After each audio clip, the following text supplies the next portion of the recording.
Alô, fiel, vamos lá para mais um vídeo. Vamos com o nosso amigo Chico Garcia falando do pós-jogo do Corinthians e Bragantino. Segue o vídeo aí. Rapaziada, não tem como dissociar esse resultado, esse jogo, da atuação de Edna Alves Batista. Ela realmente esteve aquém do jogo. E eu até não tenho nenhum problema com a Edna. Eu sei que tem muita gente que joga um hate nela, assim. Eu já vi boas arbitragens, já vi arbitragens ruins, já questionei, inclusive a ela, muitos questionamentos que tive. Ela apita mais no Campeonato Paulista, né? Tava até meio afastado e eu acho que isso é um grande problema, né? Ela fica daqui a pouco, porque por ser árbitra FIFA, né? Ela apita às vezes competições internacionais. Então quando ela volta pro Campeonato Brasileiro, pega um jogo de um Bragantino tentando fugir da ponta de baixo, um Corinthians que sempre tem uma repercussão muito grande, uma pressão enorme, e aí me parece que ela ficou, que ela sentiu o jogo, Me parece muito claro isso, né? Nas suas decisões. A gente vai falar dos lances capitais. Eu acho que tem um que é muito gritante, né? Que é a expulsão do José Martínez, porque qualquer árbitro ou árbitra ali com um pouquinho mais de inteligência, quando eu falo inteligência não é cognitiva, tá, gente? É inteligência de jogo, é emocional, é controle da partida que os árbitros precisam ter. Vocês sabem, eu fiz o curso lá em 2007, eu tenho amigos árbitros, eu confesso com árbitros, me atualizo o tempo inteiro, então eu tô um pouco, eu sou um amante do tema, tô um pouco no meio deles, assim, fico perguntando, pô, mas nessa hora você faz o quê?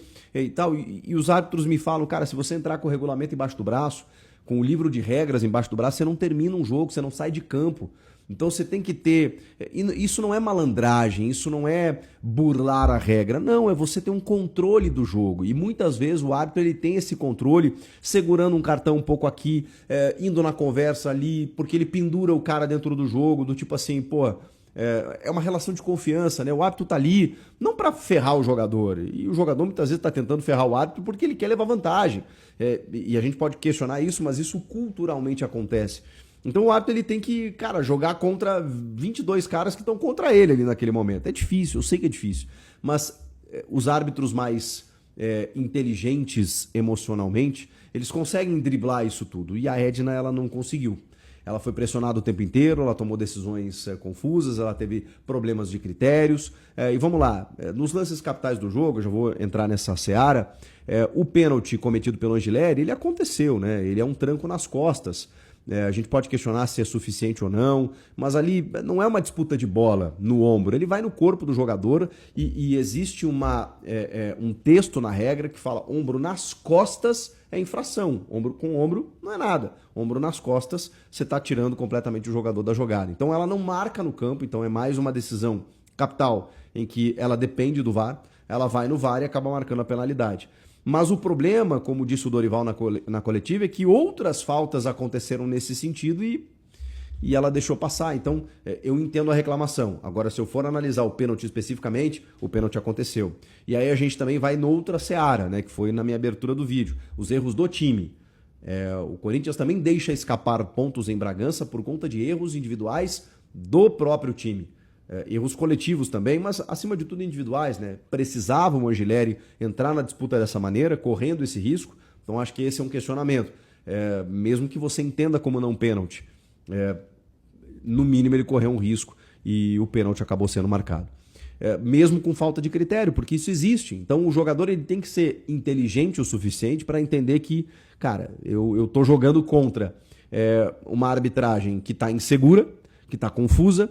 E eu não estou falando especificamente da Edna, estou falando em todos os jogos do Campeonato Brasileiro. Os árbitros, eles estão assim. Eles não sabem mais o que marcar. Eles marcam mais pelo instinto. Ou muitas vezes eles marcam ou deixam de marcar, o VAR vai lá, tem uma terceira opinião, o cara vai lá no monitor, tem uma quarta opinião, e aí ele pensa, deixa eu ver, a lua virou minguante aqui, agora eu vou ferrar o time e tal. Então assim, e aí o jogador ele tem que entender que, peraí, eu não posso dar brecha. Infelizmente, é o que acontece. E aí, aí vem o segundo tempo e aí tem o lance capital do jogo, que é 14 minutos, um engalfinhamento na área, a bola nem tá em jogo, qualquer árbitro ali para o jogo, conversa, administra e tal. Se ninguém tem cartão amarelo, vá lá, né? Você querer se defender no cartão, porque, cara, ela aplicou 15 cartões no jogo, 2 vermelhos e 13 amarelos, num jogo de 30 e poucas faltas, é muita coisa. E isso mostra insegurança. Porque o árbitro que aplica poucos cartões, ele administra o jogo e não quer dizer que ele seja muito da resenha ou que ele não seja disciplinar, né? Se ele não aplica tantos cartões. Muito pelo contrário. Se o jogador respeita o árbitro que ali está e entende o seu limite, pronto. Ele não vai passar daquele limite. E se ele passar, tá aqui o cartão. O cartão não é uma arma para você se defender. O cartão é uma punição por algo que você cometeu um excesso. Então, a Edna estava muito escondida atrás do cartão, né? E esse lance do José Martínez ali, ele é emblemático nesse sentido. Bastava uma conversa, mas ela aplica o cartão meio que para resolver as coisas, é um pouco até cômodo, confortável para o árbitro. Dá um amarelo, não tem resenha, como se precisasse, e aí percebe que o Martínez já tinha. E aí ela é obrigada, por conta de um erro de avaliação, por um erro na condução do jogo, a deixar o Corinthians com um jogador a menos, com 15 minutos do segundo tempo. E isso, obviamente, interfere no jogo. Eu não sei se interfere diretamente no placar, mas interfere no jogo. Até porque o Corinthians conseguiu empatar o jogo com um jogador a menos, numa belíssima jogada do Memphis Depay, em que o Cleiton dá rebote, o Cleiton, aliás, acho péssimo, né? Dá o rebote, o Yuri não tem nada a ver com isso e faz o gol. O que seria o melhor dos mundos, ali 20 e poucos minutos do segundo tempo. Beleza, o Corinthians empatando fora de casa, com um jogador a menos, pelas circunstâncias, vindo de 3 vitórias seguidas, não estava ruim. Só que aí acontecem outras coisas no jogo, né? Porque aí tem um cartão amarelo pro André Carrilho, que também vai lá e dá um bico na bola. Então, assim, tem o excesso da arbitragem, que estava distribuindo cartões a esmo e que estava insegura visivelmente no jogo, mas tem também os jogadores, né, com uma dificuldade de concatenar e ler o jogo, né? Do tipo assim, cara, eu não vou dar brecha nessa partida aqui. Aí tudo bem, aí tem o lance do André Carrilho, aí tem um vacilo defensivo absurdo no último minuto, em que o John coloca na cabeça do Isidro Pita, que chega pelas costas para cabecear livremente, né, e vencer o Felipe Longo. Então, assim, tem um erro defensivo do time aí também, e uma vitória conquistada pelo Bragantino. E aí, no final do jogo, tem a expulsão do Charles, que também é uma coisa que eu tô tentando entender até agora. Porque, assim, se a gente fosse considerar agressão, é um lance muito rápido, meio distante, ele joga o braço e tal. Tá, só que primeiro ela dá um amarelo, e ela não vai no VAR para dar o vermelho. E depois ela dá um vermelho direto. Então, será que o Bandeira correndo por lá viu, e isso é possível, tá? Isso tá dentro da lei do jogo, se foi isso que aconteceu. O jogador tal não foi para amarelo, ele agrediu, então é lance para vermelho. Ok, ela vai lá e aplica o vermelho mesmo sem ver o lance. Confiando na sua equipe de arbitragem. O VAR não pode interferir dessa maneira, não pode ter uma comunicação, que eles nem vão divulgar, imagino eu, no VAR dizendo assim, eu olhei aqui no monitor, é lance para vermelho, vai lá e expulsa. Não é um lance factual, cartão é sempre interpretativo. Então ela teria que ir ao monitor, ela não vai. Se ela não vai, é um lance decidido no campo. Se é decidido no campo, alguém falou para ela dentro do campo para ela mudar de posição. Não é nem mudar, né? Porque ela dá o amarelo e dá o vermelho na sequência. Ela anula esse amarelo para dar o vermelho? Ou ela acrescenta um vermelho depois do amarelo? Foi algo que ele disse após a suposta agressão ao John? Porque se ele tomou os 2 cartões, ele está suspenso 2 vezes. Ele pega uma punição pelo 3º cartão amarelo, porque o amarelo que ele toma era o 3º. E aí, como um segundo amarelo anularia esse primeiro, o que acontece? Ele seria expulso, né, por 2 amarelos, cumpriria a suspensão pela expulsão e voltaria pendurado. Isso aconteceria. Como ele toma um amarelo 3º da suspensão, mais um vermelho direto, ele pega 2 suspensões. Uma pelo 3º amarelo, outra pelo vermelho direto. E aí eu entendo a revolta, sabe? O Dorival vai pra coletiva e fala assim, cara, eu tive um pênalti contra, que a gente pode questionar se foi ou não e tal, mas eu tive um pênalti contra no jogo. E aí, dificuldade de critérios que ele viu no mesmo jogo, e ao respeito. Eu tive um jogador expulso injustamente, com 15 minutos do segundo tempo. E eu tive um outro jogador expulso, que a gente até agora está tentando entender. E eu tive um outro jogador amarelado. E todos esses caras não estão presentes no jogo seguinte. Então, assim, é óbvio, né? O Corinthians teve muitos prejuízos com a arbitragem nesse campeonato. Muitos. É que a gente meio que ignora, porque o Corinthians está numa condição de meio de tabela. Então fica muito voltado para Palmeiras e Flamengo. O Grêmio acho que foi um time que reclamou bastante. Enfim, que gritaram por questões específicas, mas o Corinthians, como está numa condição de meio de tabela, parece que não incomoda, parece que não grita, parece que não escancara. O Corinthians também está com uma força institucional muito falha, né? Embora o Fabinho Soldado tenha reclamado recentemente, o Dorival tenha falado na coletiva, o próprio Fabinho tenha se manifestado, né, contra a arbitragem, mas é muito pouco ainda, né? O Corinthians não tem uma força institucional hoje para reclamar da arbitragem e foi prejudicado muitas vezes nesse campeonato, muitas vezes. Mas enfim, perdeu o jogo. Se a gente for analisar pelo aspecto de que teve erros defensivos, ok, a gente pode entender que perdeu na bola. Pode entender que a arbitragem também interferiu de alguma maneira, acho que não diretamente, mas não tenho como tirar aqui o prejuízo de um jogador mal expulso com 15 minutos do segundo tempo. Tinha muita coisa para acontecer, ainda mais que o Corinthians empata o jogo com um jogador a menos.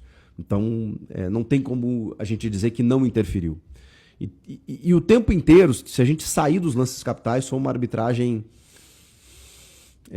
assustada com o jogo, acho que esse é o termo. Mas, enfim, o Corinthians também teve outros problemas no jogo. Ele perde o Ranieri com 24 minutos do primeiro tempo, que é o jogador que a gente sabe se ausentou diante do Grêmio e que é o cara que corrige muito do sistema defensivo do Corinthians. E ele estava sendo esse terceiro zagueiro, não um cara híbrido como volante, terceiro mesmo, pelo lado esquerdo, junto do Gustavo Henrique e do João Pedro Tchoca.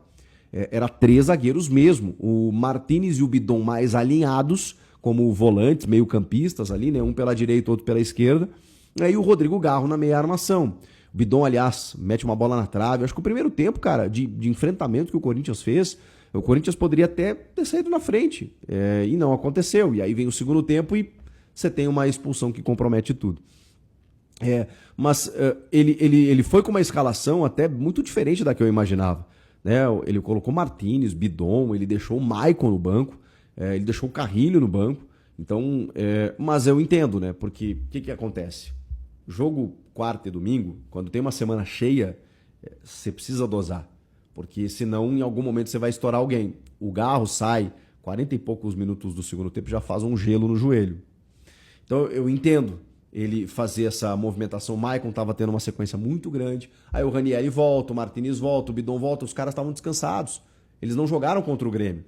E aí você pensa, Bragança, botar os caras para correr lá para conquistar um resultado, um empate que seja. Só que ele acabou perdendo o jogo. Então, agora ele se volta para esse jogo contra o Ceará no final de semana e se quiser pensar em vaga de Libertadores e G7 e tudo mais, vai ter que conquistar um resultado. E já tem essa dificuldade aí de algumas ausências, né? Que é o caso do Charles, que é o caso do Carrilho, que é o caso do próprio Martínez, que acabou expulso no jogo, inclusive. Enfim, cara, jogo ruim, assim, sabe? Acho que o Corinthians até criou algumas coisinhas no segundo tempo, o seu trio ofensivo, né, sempre participativo, mas um jogo que, né, teve uma interferência, teve um prejuízo e não tem como a gente tirar isso do contexto.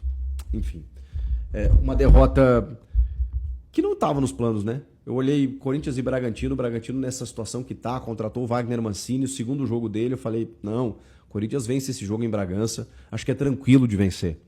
E tava até empatando, pelo menos, né, diante das circunstâncias, com um jogador a menos, e aí toma um gol também numa bobeada no último minuto que prejudica bastante. Enfim, o que vocês acharam do jogo? Vocês acham que a arbitragem, essa pergunta é importante, ela interferiu diretamente no jogo?